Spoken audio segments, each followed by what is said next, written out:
balita na ikay mawiwili. Mga nagbabagang kamao, mga So mga par, matapos nga pumuntik na lang sampalin ni Canelo Alvarez ang kanyang dating promoter na si Oscar De La Hoya dahil sa sinabi nito mga idol na walang utang na loob daw si Canelo matapos niya ito ilagay sa magandang pwesto at gawing pay-per-view superstar under sa pangangalaga ng Golden Boy. Tapos babastusin lang daw siya ni Canelo na parang wala lang, kung saan mga idol agad rin po nagrebat ang Mexican fighter kay De La Hoya, kung saan hinikayat nito mga aspiring boxer na planong pumirma at maging promoter si Oscar na wag na daw nila ituloy dahil hindi daw mabuting promoter si Golden Boy. At ang masakit pa dito sa mga sinabi ni Canelo mga idol, pinagbintangan pa nito si De La Hoya na nangulimbat ng malaking pera sa kanya sa naging laban nito kay Triple G. Kaya dahil dito mga idol, opisyal na po nag-file ng cease and desist order si Oscar De La Hoya kay Canelo dahil sa marahas na pagbibintang sa kanya bilang hindi maayos na promoter. At hindi lang daw mga idol si De La Hoya ang gustong sirain ni Canelo, pati na raw ang kanyang business. Ito nga ang Golden Boy Promotion. Intention daw kasi ni Canelo mga idol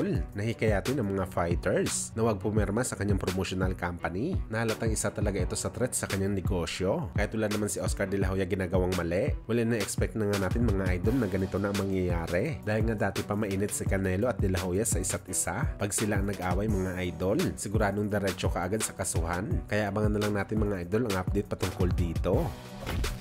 Samantala sa mainit nga po ng news sa boxing world ng pag-failed ng drug test ni Ryan Garcia, nakitaan ito sa kanyang urine test ng Ostari ng 2 beses ahead sa laban nito kontra kay Devin Haney, kung saan mga idol sinabi ni Ryan Garcia na merong hocus-focus daw sa kanyang drug test, kung saan may kinalaman daw si Victor Conte. Bakit ito positibo sa drug test? Dahil malapit po si Victor Conte sa BADA na siya daw ang nag-test kay Ryan Garcia, at itong si Victor Conte mga idol malapit na kaibigan ni Devin Haney. Well, pinabulaan na naman itong mga idol ni Victor Conte ang aligasyon ni Ryan Garcia na meron itong connection sa BADA. Bagamat tila preparado yata mga idol si Bagito at nagbigay ito ng eksplanasyon. At nadamay nga dito mga idol ang ating Filipino Flash Nonito Donaire Jr. Pinakita lang naman kasi mga idol ni Ryan ang article na inakusahan dati si Victor Conte na close sa founder ng BADA na si Margaret Goodman. Ito dahil si Nonito Donaire Jr. lang po mga idol ang kauna-unahang boxer na nag-submit ng year-round testing under sa BADA noong 2012.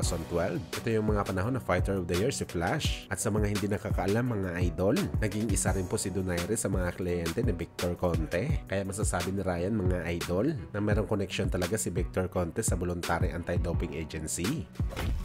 Sa kabilang banda naman mga idol, General Casimero nagpakita ng malahal limaw na lakas sa training, kung saan mga idol halos biyakin ni Cuadro Alas. Ang mga body bag na gamit lamang ang malakas na kamao nito.